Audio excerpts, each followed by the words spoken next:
వైసీపీకి వరుస షాక్లు ఎదురవుతున్నాయి. ఈరోజు ఉదయాన్నే తాడేపల్లిగూడలోని వైసీపీ ప్రధాన కార్యాలయాన్ని కూడా అధికారులు కూల్చివేశారు. తదుపరి విశాఖకు సంబంధించిన వైసీపీ కార్యాలయం కూడా నోటీసులు అందజేశారు. ఎండాడ, అనకాపల్లి, రాజుపాలెంలో అనుమతులు లేకుండా వైసీపీ ఆఫీసు నిర్మించారంటూ జనసేన నాయకులు ఫిర్యాదు చేశారు. ఎండాడలో 2 ఎకరాలు, రాజుపాలెంలో ఎకరా 75 సెంట్లలో వైసీపీ కార్యాలయాల నిర్మాణం పర్మిషన్ లేకుండా నిర్మించి ఉంటారంటూ కూడా కార్యకలాపాలు నిర్వహిస్తున్నారంటూ కూడా జనసేన నాయకులు ఆరోపణలు చేశారు. దొడ్డిదారిన అనుమతులు పొందినట్టు ఫిర్యాదు చేశారు జనసేన నాయకులు. దీంతో అధికారులు దీని మీద చర్యలు తీసుకున్నారు. జనసేన ఫిర్యాదుతోనే అధికారులు చర్యలు తీసుకున్నారు. జనసేన ఫిర్యాదు చేసినటువంటి ఆఫీసుల మీద వైసీపీ ఆఫీసులకి అధికారులు నోటీసులు అంటించారు. అనకాపల్లి వైసీపీ కార్యాలయాన్ని కూడా కాపు భవన్గా మార్చాలని జనసేన ఎమ్మెల్యే కొనతల డిమాండ్ చేశారు. కూడా ఓవరాల్గా వైసీపీకి వరుస షాక్లు ఎదురవుతున్నాయి. ఇప్పటికే తాడేపల్లిగూడలోని ప్రధాన వైసీపీ కార్యాలయాన్ని అనుమతులు లేకుండా కొన్ని ఫిర్యాదులందడంతో అధికారులు అక్కడికి వచ్చి కూల్చేశారు. CRDA capital region development authority అధికారులు ఓవరాల్గా ఆ వరుస షాక్ నుంచి బయటపడక మునిపే మిగిలినటువంటి ఎండాడ, అనకాపల్లి ప్రాంతాల్లో కూడా అధికారుల యొక్క జనసేన నాయకుల యొక్క ఫిర్యాదులతోని అధికారులు రియాక్ట్ అయ్యారు. నోటీసులు అంటిస్తున్నారు. కార్యాలయాన్ని కూడా ఓవరాల్గా అనకాపల్లిలోని వైసీపీ కార్యాలయాన్ని ఏకంగా కాపు భవన్గా కూడా మార్చేస్తామంటూ డిమాండ్ చేస్తూ జనసేన ఎమ్మెల్యే కొనతల కూడా డిమాండ్ చేస్తున్నారు. ఓవరాల్గా ఇదే అంశానికి సంబంధించిన ప్రతినిధి నాయుడు లైవ్లో సిద్ధంగా ఉన్న నాయుడు, వరుసగా వైసీపీ ఆఫీసులకు సంబంధించి ఒకవైపు తాడేపల్లిగూడలోని ప్రధాన కార్యాలయాన్ని కూల్చివేసే అంశం కావచ్చు, అనకాపల్లి ఇతర చోట్ల కూడా అధికారులు నోటీసులు అంటిస్తున్న పరిస్థితి కనబడుతోంది. సో దీనికి సంబంధించి అప్డేట్స్ ఏంటి, వైసీపీ నాయకుల రియాక్షన్ ఏంటి? మనోజ్, విశాఖ దగ్గర ఎండాడి దగ్గర ఉన్న వైసీపీ పార్టీ కార్యాలయంలో పూర్తిగా అయితే జీఎంసీ అధికారులు ఉదయం వచ్చి నోటీసులు అంటించడం జరిగింది. దీనికి సరిగ్గా ప్లాన్ అప్రూవల్ లేదంటూ అధికారులు వచ్చి దీనికి నోటీసు ఇవ్వడం జరిగింది. పూర్తిగా అన్ని అనుమతులు ఉన్నాయనో మరో పక్క వైసీపీ నేతలు కూడా చెప్తున్నారు. అలాగే జిల్లా అధ్యక్షులు మరి కొద్దిసేపట్లో మాజీ మంత్రి గుడారామర్ కూడా చేరుకొని ఇక్కడ పార్టీ పరిస్థితిపై సమీక్షిస్తున్న పరిస్థితి అయితే ఉంది. ఇక్కడ పోలీసు అధికారులు కూడా ఉన్నారు. అసలు ఇక్కడ ఏది జరుగుతుందో ప్రస్తుతం మనతో మాట్లాడుతూ జనసేన నేతలు ఉన్నారు. సార్ చెప్పండి, ఇది ప్లాన్ అధికారులు ఉన్నాయని వాళ్ళు చెప్తున్నారు, ఇక్కడ ప్లాన్ కూడా లేదని జీఎంసీ అధికారులు వచ్చి లేదు అన్న విషయం జీవీఎంసీ చాలా క్లియర్ గా తెలుస్తుందండి. ఇవ్వాల్సిన జీవీఎంసీ వాళ్ళే నోటీస్ ఇచ్చారు అనేది అంటే పర్మిషన్ ఆల్రెడీ ఉంది అని చెప్పడం నిజంగా చాలా హాస్యాస్పదంగా ఉంది. ఏదైనా నిజాలు చెప్పడానికి ధైర్యం ఉండాలి. అలాంటిది ఈఎంఆర్డీఏ త్రూ పర్మిషన్ పెట్టారు, కానీ ఇప్పటి వరకు అది అప్రూవల్ అవ్వలేదు, పూర్తి లెవెల్లో ఉందని చెప్పేసి ఆన్లైన్ లో జీవీఎంసీ త్రూ ఏ పర్మిషన్ కి కూడా ప్రాపర్ గా అప్లై చేయలేదు. అలాగే 2 ఎకరాల స్థలం ఏదైతే ఉందో దాన్ని కేవలం 1000 రూపాయలకి తీసుకోవడం అన్నది కూడా చాలా ఖండించదగ్గ విషయం. ఇటువంటి చర్యలు నిజంగా వైసీపీ గవర్నమెంట్ చేయడం ప్రజలందరూ కూడా విసిగిపోయి ఉన్నారు. దాని ఫలితంగా మన రిజల్ట్ కూడా క్లియర్. పూర్తిగా అన్ని రాష్ట్ర వ్యాప్తంగా మాకు పర్మిషన్ ఉన్నాయి, కావాలనే సాధింపుగా వెళ్తుందని చెప్పి చెప్తున్నారు వైసీపీ. ఇది ఎటువంటి కక్ష సాధింపు కాదండి. పర్మిషన్ ఉంటే క్లియర్ గా కనిపిస్తుంది కదా. కానీ ఇక్కడ జీవీఎంసీ ఏదైతే పర్మిషన్ ఇవ్వాల్సిన సంస్థ ఏదైతే ఉందో ఆ సంస్థ క్లియర్ గా నోటీస్ ఇచ్చిన తర్వాత కూడా ఈ మొండిగా వాదింపుడు అన్నది అసలు కరెక్ట్ కాదు. అంటే ఈ రోజు మనం ఈ రాష్ట్రంలో వైసీపీ ప్రభుత్వం ఎలా పాలన జరిగింది గత 5 ఏళ్లుగా ఉన్న రాష్ట్ర ప్రభుత్వ భవనాలు ఏదైతే ఉన్నాయో ఈ రాష్ట్ర ప్రభుత్వ భవనాలు అన్ని కూడా ₹1 కూడా నిధులు కేటాయించకుండా ప్రతి భవనాన్ని తాకట్టు పెట్టిన పరిస్థితుల్లో ఈ రోజు తన సొంత కార్యక్రమాల కోసం వైసీపీ పార్టీ కార్యాలయాన్ని తన సొంత కార్యక్రమం ఉపయోగించే కార్యాలయం, ఎంత పెద్ద కార్యాలయం వితౌట్ పర్మిషన్, అంటే ఎటువంటి అనుమతులు లేకుండా, అంటే ఈ రాష్ట్రంలో రాజ్యాంగం లేదు, అధికారులు లేరు, రాష్ట్ర ప్రభుత్వాలు లేదు, ప్రభుత్వ అధికారులు లేరు, కోర్టులు లేవనే విధంగా ఏ పర్మిషన్ లేకుండా ఒకే ఒక్క మీ అధికారులు ఉన్న ఒక బలంతోనే ఇటువంటి పెద్ద అంటే ఇలాంటి బంగ్లాన్ని కట్టుకొని వాళ్ళ సొంత ప్రయోజనం కోసం ఉపయోగించుకున్నారు. దాన్ని ఈ రోజు అధికారులు అంటే అధికారులకు ఈ రోజు అధికారం వచ్చింది. అధికారులకు అధికారం వచ్చి ఈ రోజు తన ఉద్యోగ ధర్మం కింద వాళ్ళు మా దగ్గర పర్మిషన్ తీసుకున్న ఉద్దేశంతో వాళ్ళకి నోటీసులు ఇచ్చి, బాబు మా దగ్గర నోటీసులు తీసుకున్న తర్వాత మీరు కన్స్ట్రక్షన్ చేసి దీన్ని వాడండి అని చెప్పడం జరిగింది. అంతేగాని ఇందులో ఎటువంటి రాజకీయ దుర్బుద్ధం కానీ అధికార పార్టీ హస్తం కానీ లేనందున దయచేసి ఏదైతే వైసీపీ పార్టీ ఉందో అధికారుల దగ్గర అన్ని పత్రాలు చూపించి దాన్ని వినియోగించాలని మేము కోరుకుంటున్నాం. జగన్మోహన్ రెడ్డి గారు ఉదయం కూడా చేశారు, కక్ష సాధింపు చర్యగా వెళ్తుంది ప్రభుత్వం, పాలన ప్రజల అనుగుణంగా పాలన అయితే చేయట్లేదని చెప్తున్నారు. ఇది కక్ష చర్య అయితే అసలు కాదు. ఎందుకంటే మీరు గమనిస్తే గత 5 ఏళ్లుగా ప్రభుత్వ భవనాలు కానీ ప్రభుత్వం ఉన్న భవనాలు కానీ ఏది నిర్మించలేదు. కేవలం ప్రభుత్వ భవనాలను కూడదెలిచి తన సొంత కార్యక్రమాలు అంటే ఇప్పుడు రుషికొండ ప్యాలెస్ కానీ అలాగే ఈ సొంత భవనాలు ఏదైతే వైసీపీ పార్టీ కార్యాలయాలు మాత్రమే నిర్మించుకున్నా తప్ప ప్రభుత్వం ఉపయోగించి కార్యాలయం నిర్మించడం వలన ఈరోజు అధికారులందరూ తెలుసుకొని దానికి నోటీస్ ఇవ్వడం జరిగింది. ఈ విషయాన్ని గమనించి మరొకసారి వాళ్ళు నోటీసులు తీసుకొని వాళ్ళే స్వయంగా నోటీస్ తీసుకొని పర్మిషన్ పెట్టి వాళ్ళ కార్యక్రమాలు నిర్వహించుకు కోరుతున్నాం. సార్ ముఖ్యంగా చూసుకుంటే ఈరోజు మరికొద్దిసేపట్లో మాజీ మంత్రులు వస్తున్నారు. వాళ్ళు చెప్తున్నారు లోపల అన్ని పర్మిషన్స్ ఉన్నాయి, జీఎంసీ మేము తీసుకున్నాం, ఎందుకు కూల్ చేస్తారంటే వాళ్ళు ప్రశ్నిస్తున్నారు. అంటే సామాన్య ప్రజలు ఏదైతే 60 గజాల్లో 100 గజాల్లో ఇల్లులు కట్టుకునే వాళ్ళకి పర్మిషన్ లేకపోతే సచివాలయం నుండి సిబ్బంది వచ్చి వెంటనే భవనం కట్టేటప్పుడు కూడా ఏ రోజు కూడా పర్మిషన్ లేకుండా కట్టినా సరే ఎవరు వచ్చి ఆపలేదు. అంటే అధికార దుర్వినియోగం చేసి అందరి మీద ప్రెషర్ పెట్టి ఇది చేశారు తప్పితే ఎటువంటి పర్మిషన్ కూడా ప్రాపర్ గా తీసుకొని ఉండరు అనేసి మా ఉద్దేశం. ఇది జనసేన నేతలు అయితే చెప్తున్నారు, పూర్తిగా ఎటువంటి అనుమతులు లేకుండా వీళ్ళు 2 ఎకరాల పార్టీ కార్యాలయం ఎలా నిర్మిస్తారు, అలాగే గత ప్రభుత్వం చేసింది ప్రజా పరిపాలన లేదా కక్షాదింపు పరిపాలన తెలియదా, మీరు ప్రజావేదిక కూల్చారు, అలాగే ధ్వంసమైన పరిపాలన చేశారు, అందుకే ఇప్పుడు అధికారులు కరెక్ట్ గా తమ డ్యూటీ అయితే చేస్తున్నారని చెప్పి జనసేన నేతలు అయితే చెప్తున్నారు. రైట్ నాయుడు, ఇక ఓవరాల్ గా వైసీపీ అధినేత జగన్మోహన్ రెడ్డికి వరుస షాక్లు ఎదురవుతున్నాయి. వైసీపీకి షాక్ల మీద షాక్లు ఎదురవుతున్న పరిస్థితి కనబడుతోంది. ఇక చట్టాన్ని లోబరుచుకొని చట్టానికి సంబంధించి గత ప్రభుత్వంలో తుంగలు తొక్కేసి ఎటువంటి పర్మిషన్స్ లేకుండానే వైసీపీ ఈ కార్యాలు నిర్వహించిందనేది జనసేన పార్టీ నాయకులు ఆరోపిస్తున్నారు, జనసేన ఎమ్మెల్యే ఆరోపిస్తున్నారు. చాలా పెద్ద ఎత్తున ఈరోజు అదే చట్టాన్ని ఉపయోగించి వైసీపీకి షాక్లు తగిలిస్తున్నారు. ఇప్పటికే తాడేపల్లిగూడెంలోని ప్రధాన కార్యాలయాన్ని కూడా ధ్వంసం చేయడం జరిగింది. అక్కడికి వచ్చి అధికారులు వాళ్ళు చట్ట ప్రకారంగా పనులు చేశారు, గతంలో ఎటువంటి అనుమతులు లేకుండా నిర్మించారంటూ కూడా ఆరోపణల నేపథ్యంలో అధికారులు చట్టరీత్యా చర్యలు తీసుకున్నారు సిఆర్డీ అధికారులు. ఇక తదుపరి ఎండాడ, అనకాపల్లి, రాజుపాలెంలో కూడా ఎటువంటి అనుమతులు లేకుండానే ఈ కన్స్ట్రక్షన్స్ జరిగాయి. వైసీపీ ఒక కోర్టు లాంటి భవనాలు నిర్మించుకొని పార్టీ కార్యాలయాల కోసం నిర్మించుకుంటుంది, ఎటువంటి అనుమతులు లేవంటూ కూడా జనసేన ఎమ్మెల్యేలు ఫిర్యాదు చేశారు. ఇక ఏకంగా అనకాపల్లికి సంబంధించినటువంటి ఈ వైసీపీ కార్యాలయాన్ని కాపు భవన్గా మారుస్తామంటున్నారు కొనతాల రామకృష్ణ. ఒకసారి కొనతాల రామకృష్ణ మాట్లాడినటువంటి మాటలు కూడా ఉన్నాయి, ఒకసారి చూద్దాం ఏం మాట్లాడారనేది. కొత్తూరు నరసింగరావుపేట అనకాపల్లి మండలంలో అనకాపల్లి నియోజకవర్గానికి సంబంధించి గత ప్రభుత్వంలో పేలా గోవింద్ సత్యనారాయణ గారు ఎమ్మెల్యేగా ఉంటుండగా ఇక్కడ కొంత స్థలాన్ని కేటాయించి ఎకరా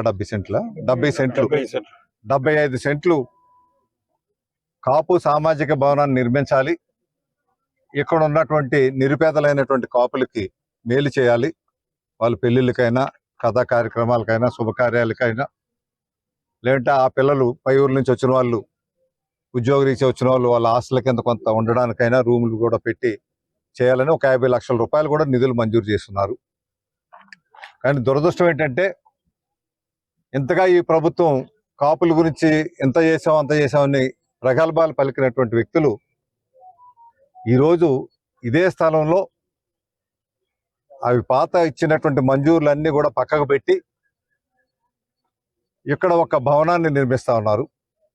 ఆ భవనం పోని ప్రజలకు ఉపయోగపడే ప్రజాభవనం అయితే సంతోషించి ఉండేవాళ్ళం, కానీ ఒక పార్టీకి సంబంధించినటువంటి భవనాన్ని కట్టుకున్నారంటే అది మిక్కిలి హేయమైనటువంటి విషయం.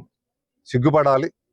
వాళ్ళు నిజంగా చిత్తశుద్ధి ఉంటే, నిజంగా కాపులు సామాజిక వర్గం మీద ప్రేమ అభిమానం ఉండుంటే ఏదైతే ఇక్కడ ఈ భవనం ఉందో కాపు భవనం కేటాయించిన స్థలంలో కట్టారు కాబట్టి ఈ కట్టిన బిల్డింగు కాపు సామాజిక వర్గం కాపు భవన్గా పేరు మార్చి వారికి ఇవ్వండి. కొత్తూరు నరసింగ వరుసగా వైసీపీకి షాక్లు ఎదురవుతున్నాయి. ఇక్కడ వాళ్ళు వైసీపీ కార్యాలయం కోసం ఏర్పాటు చేసుకున్న భవనాలకు సంబంధించి అనధికారికంగా నిర్మించారనే ఒక ఫిర్యాదు మీద ఇప్పటికే తాడేపల్లిగూడెంలో వైసీపీ ప్రధాన కార్యాలయం కూర్చివేశారు. ఇక ఎండాడ, అనకాపల్లి, రాజుపాలెంలో అనుమతులు లేకుండా నిర్మించేటువంటి వైసీపీ కార్యాలయాన్ని కూడా అదే రకమైన అధికారులు చర్యలు తీసుకోబోతున్నారు. ఇక అనకాపల్లిలోని వైసీపీ కార్యాలయాన్ని కాప్ భవన్గా మారుస్తామంటున్నారు కొనతాల రామకృష్ణ.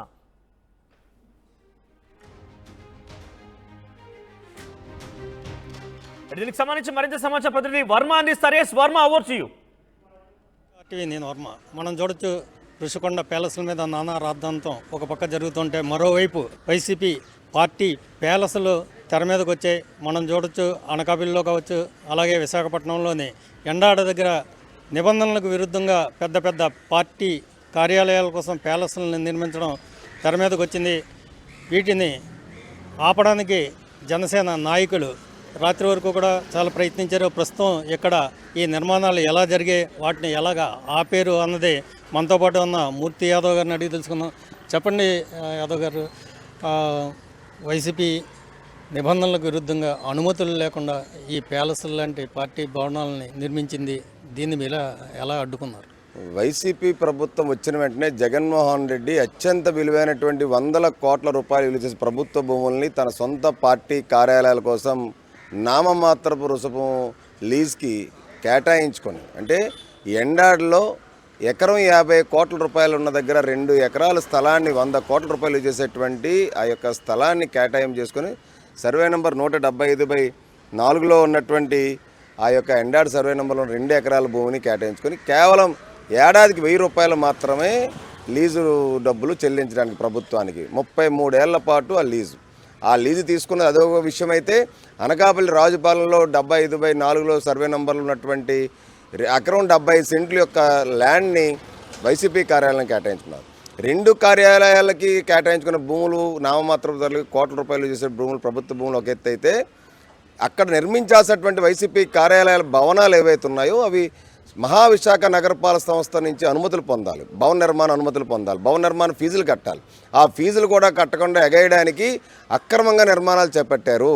ఆ బిఏ నెంబర్లు కేవలం వాళ్ళు అప్లై చేసి 1.5 ఏళ్ల నుంచి అప్లై చేసి ఉంచేశారు తప్ప వైజాగ్ ఎండాడ్ కార్యాలయం గురించి అది ఉడాలో అప్లై చేశారు. విఎంఆర్డీలో అప్లై చేయాల్సిన అవసరం ఏమొచ్చింది?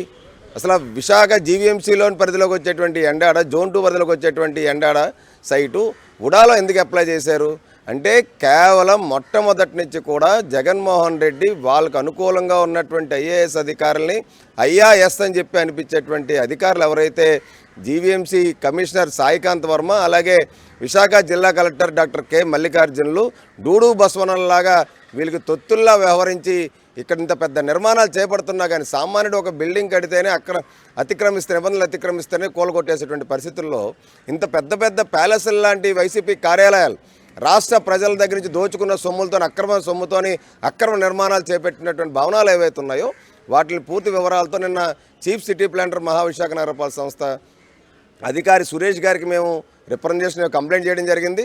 తక్షణమే ఆ నిర్మాణాలు కూల్చివేయాలి, నిబంధనల విరుద్ధంగా అక్కడ జరిగినాయి, ఎటువంటి నిర్మాణ అనుమతులు పొందలేదని చెప్పి నిన్న కంప్లైంట్ చేయడం జరిగింది. ఇవాళ జీవీఎంసీ అధికారులు నోటీసులు జారీ చేశారు.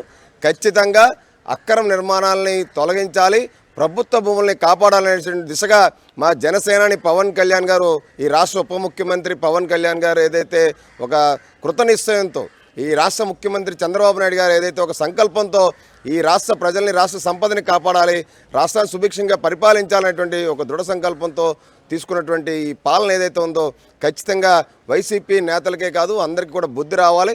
అక్రమంగా దోచుకున్న డబ్బులతో ఇప్పటికే మనందరం చూసాం, ప్రజాధనాన్ని లూటీ చేసేసి ప్రజాధనాన్ని ఇవాళ ఋషికొండ మీద నిర్మాణాలు కూడా సవ్యంగా చేపట్టలేదు, నిబంధనల విరుద్ధంగా నిర్మాణాలు చేపట్టారని చెప్పి అన్నాం.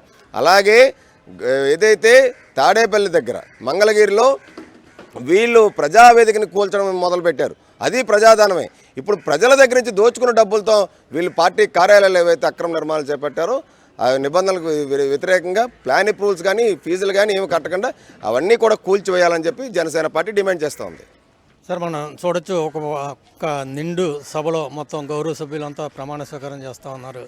ఇక్కడ మన విశాఖలో నగరపాలక సంస్థ 14 లక్షల రూపాయలని కట్టించుకుని దీన్ని రెగ్యులర్ చేయడానికే, లేకపోతే మొత్తం తప్పులు తడకగా అనుమతులు ఇచ్చినట్టు నమ్మించడానికి ప్రయత్నాలు చేస్తూ ఉన్నారు. ఇందులో వస్తుంది ఒక పక్క రాష్ట్రంలో నూతన ప్రభుత్వం ఏర్పడింది, ప్రజాప్రభుత్వం ఏర్పడింది, ప్రజా పాలన కోసం ఇచ్చిన ప్రజా తీర్పుతో గెలిచినటువంటి ఎమ్మెల్యేలు అందరూ సాక్షాత్తు అసెంబ్లీలో ప్రమాణ స్వీకారం చేస్తుంటే, ఇంకా ఇక్కడ ఉన్నటువంటి అధికారులు జీవీఎంసీ కమిషనరు, విశాఖ జిల్లా కలెక్టరు డూడు బసవన్నలాగా వైసీపీ తొత్తుల్లాగా ఇవాళ జగన్కి ఇవాళ కార్యకర్తల్లాగా వ్యవహరిస్తూ మేఘాల మీద ఎండాడ ఏదైతే పార్టీ కార్యాలయం అనుమతులకి ఇవాళ ఇచ్చేయడానికి నిన్నంతా కూడా ఫైలు మేఘాల మీద నడుపుతూ ఉంటే మాకు విషయం తెలిసి మా దృష్టిలోకి రాగానే వెంటనే నిర్మాణ అనుమతులు వెంటనే నిలిపివేయాలి. కట్టేసినటువంటి నిర్మాణాలు బిల్డింగ్లు, ఈ ఉపయోగిస్తున్నటువంటి బిల్డింగ్లకి ఇప్పుడు ఎలా మీరు అనుమతులు జారీ చేయడానికి మీరు శ్రీకారం చుడతారని చెప్పి ప్రశ్నించడం జరిగింది. ఖచ్చితంగా నిర్మాణ అనుమతులు నిలిపేయాలన్నాం, నోటీసులు జారీ చేయమన్నాం. చట్టపరంగా జీవీఎంసీ యాక్ట్ ప్రకారంగా అక్రమ నిర్మాణాలపైన చర్యలు తీసుకోవాలని చెప్పి డిమాండ్ చేశాం.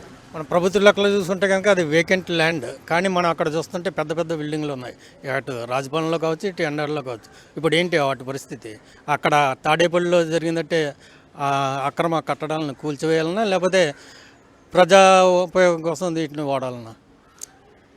ఎప్పుడైనా ఒక ఖాళీ సైట్కి జీవీఎంసీ పరిధిలో ఉన్నదానికి వేకెంట్ ల్యాండ్ ట్యాక్స్ కట్టాలి, ఖాళీ స్థలం పన్ను కట్టాలి. ఆ ల్యాండ్ ఏ పర్పస్ కోసం వీళ్ళైతే అలొకేట్ చేసుకున్నారో దాని యొక్క కన్వర్షన్ ఛార్జెస్ కట్టాలి, డెవలప్మెంట్ ఛార్జెస్ కట్టాలి, ఉడా డెవలప్మెంట్ ఛార్జెస్ కట్టాలి, జీవీఎంసీకి బెటర్మెంట్ ఛార్జెస్ ఇవన్నీ కట్టిన తర్వాత అప్పుడు 14% ఛార్జెస్ కట్టిన తర్వాత కానీ ప్లాన్ అనేది ఇవాళ లాగిన్లోకి ఎల్టీపీ లాగిన్లోకి రాదు. అటువంటివన్నీ కూడా అసలు వీళ్ళు కట్టారా, సవ్యంగా కట్టలేదా, ఎంత మేరకు వీళ్ళు అసలు ఫీజులు కట్టారు అన్నది చూడకుండా, కనీసం బిల్డింగ్ నిర్మాణ అనుమతులు కూడా పొందకుండా, అసలు అధికారులు కన్నెత్తి అటుపక్క చూడకుండా వెళ్ళకుండా ఉండడానికి కారణం జగన్మోహన్ రెడ్డి యొక్క పార్టీ ప్యాలెస్లు. అవి చిన్న చిన్నవి కాదు, అవి 2 ఎకరాలు ఒక్కొక్క పార్టీ కార్యాలయం అంటే చిన్న విషయం కాదు. 100 కోట్ల రూపాయలు దోచుకున్న డబ్బులు ఏవైతే విశాఖ ప్రజల డబ్బులు ఉన్నాయో ఆ 1000 కోట్లు ఇవాళ అక్కడ వెచ్చించి వాళ్ళ పార్టీ కార్యాలయ ప్యాలెస్లు ఏవైతే కడుతున్నారో ఇవన్నీ చట్టరీత్యా ఖచ్చితంగా కూల్చివేయాల్సిందే. కూల్చివేసేంత వరకు కూడా మేము పోరాడతాం. సార్ ఒకటి చెప్పండి, అక్కడ నిబంధనల ప్రకారం అక్కడ కట్టకుండా ఖాళీ సైట్ ఉంటే అక్కడ మీ ఎలక్ట్రిసిటీ ఎలా ఇచ్చారు, వాటర్ సప్లై ఎలా ఇచ్చారు, ఇవన్నీ ఎందుకు, అన్ని నిబంధనలకు వృద్ధం కదా? అన్ని శాఖల మీద ప్రాసిక్యూట్ చేసే అవకాశం ఉందా? ఖచ్చితంగా జీవీఎంసీ అధికారుల మీద, అలాగే ఏపీ ఈపీడీసీఎల్ పవర్ ఎవరైతే ఇచ్చారో ఆ పవర్ ఇచ్చినటువంటి అధికారుల మీద, దానికి సంబంధించి అనుమతులు లేకుండా ఎవరైతే ఏ సంబంధిత విభాగాలు అయితే ఆ యొక్క అధికారులందరూ కూడా వాటికి ఇచ్చారో వాళ్ళందరినీ కూడా చట్టరీత్యా చర్యలు తీసుకోమనంటాం, పనిష్ చేయమనంటాం. మళ్ళీ ఫ్యూచర్లో ఎప్పుడు కూడా భవిష్యత్తులో ఇటువంటి పునరావృతం కాకుండా ఆ అధికారులు కేవలం ప్రజల కోసం, ప్రభుత్వం కోసం పనిచేయాలి తప్ప ప్రభుత్వంలో భాగంగానే వ్యక్తుల కోసం, పార్టీలో ఉన్నటువంటి తొత్తుల కోసం ఇవాళ వ్యవహరించకూడదనే విధంగా బుద్ధి చెప్పేలాగా మేము పోరాడతాం ఖచ్చితంగా. ఇప్పుడు ఈ మొత్తం అక్రమ నిర్మాణాల వెనుక ప్రస్తుత కలెక్టర్ కావచ్చు, అలాగే కమిషనర్ వర్మ కావచ్చు, వీళ్ళంతా ఎంతవరకు బాధ్యత? వీళ్ళనే శిక్షించాలి. ఈ మొత్తం వ్యవహారానికి, అక్రమ నిర్మాణాలకి, ఈ యొక్క భూ కేటాయింపుల్లోని వీళ్ళు భాగస్వాములుగా ఉన్నటువంటి ఐఏఎస్ అధికారులను ఖచ్చితంగా శిక్షించాలి. టౌన్ ప్లానింగ్ అధికారుల మీద చర్యలు తీసుకోవాలి, అలాగే ఏపీ ఈపీడీసీఎల్ అధికారుల మీద చర్యలు తీసుకోవాలి. అలాగే కూడా ఎవరైతే ఈ యొక్క పార్టీ కార్యాలయాల దగ్గర కొత్త రోడ్లు, ప్రజాధనాన్ని లూటీ చేసేసి అక్కడ వైసీపీ కార్యాలయాల దగ్గర రోడ్లు వేసి అక్కడ రోడ్లు విస్తరించి అక్కడ పనులు ఏవైతే చేపట్టారో, అనకాపల్లి యొక్క సైట్కి అయితే ఆ యొక్క రాజుపాలెం సైట్కి కూడా విఎంఆర్డీఏ డబ్బులతోని కాంపౌండ్ వాళ్ళు కట్టారు. ఇవన్నీ కూడా విఎంఆర్డీఏ అధికారులు కానీ, జిల్లా కలెక్టర్ గారు కానీ, లేదంటే జీవీఎంసీ కమిషనర్, టౌన్ ప్లానింగ్ అధికారులు కానీ, లేదంటే ఏపీ ఎలక్ట్రికల్ బోర్డు అధికారులు కానీ, వీళ్ళందరిపైన పూర్తి స్థాయిలో చర్యలు తీసుకుని వీళ్ళందరినీ బాధ్యులు చేసి మళ్ళీ భవిష్యత్తులో పునరావృతం కాకుండా చర్యలు తీసుకోవాలి. కట్టడాలని ఏ విధంగా ఉపయోగించాలంట? కట్టడాలు కూల్చేయాల్సిందే, ఖచ్చితంగా కూల్చేయాల్సిందే. ఎందుకనంటే అక్రమ నిర్మాణాలకి తావు లేదు, అక్రమ నిర్మాణాలు చేపట్టకూడదు. అలాంటప్పుడు చట్టాలు దేనికి, ఈ యొక్క పాలన ఎందుకు, ప్రభుత్వం ఎందుకు? అన్నీ అక్రమాలు చేసుకుంటే పోతే, అన్నీ సక్రమంగా లేకపోతే ప్రజలకి ఏం మనం చెప్తాం? ప్రజలకు ఏం జవాబు చెప్తాం మనం? ప్రజలకి సామాన్యుడు ఇల్లు కట్టుకుంటే కనీసం పైన రేకుల షెడ్ కట్టుకున్నాడంటే ఇవాళ ఒప్పుకోలేనటువంటి పరిస్థితి, ఆ రేకుల షెడ్ నిరకొట్టేసేటువంటి పరిస్థితి, కూల్ చేసేటువంటి పరిస్థితి. పేదవాడు రేకుల షెడ్ కట్టుకుంటారంటే ప్లాన్ అప్రూవల్ కావాలనేటప్పుడు, డబ్బులు జీవీఎంసీ కట్టాలనేటప్పుడు అసలు ఇంత పెద్ద పెద్ద ప్యాలెస్లు కడుతూ ఉంటే నిమ్మకి నీరెత్తినట్టు అధికారులు ఎందుకు ఇవాళ ముద్దు నిద్రలో ఉన్నారు? దీనిపైన పూర్తి స్థాయిలో చర్యలు తీసుకొని అవన్నీ కూడా కూల్ చేయాల్సిందని చెప్పి డిమాండ్ చేస్తున్నాం. సో ఒకటే చెప్తా ఉన్నారు మూర్తి యాదవ్ గారు, ఏవైతే ఈ అక్రమ కట్టడాలను అన్నింటినీ కూల్చేయాలన్నారు.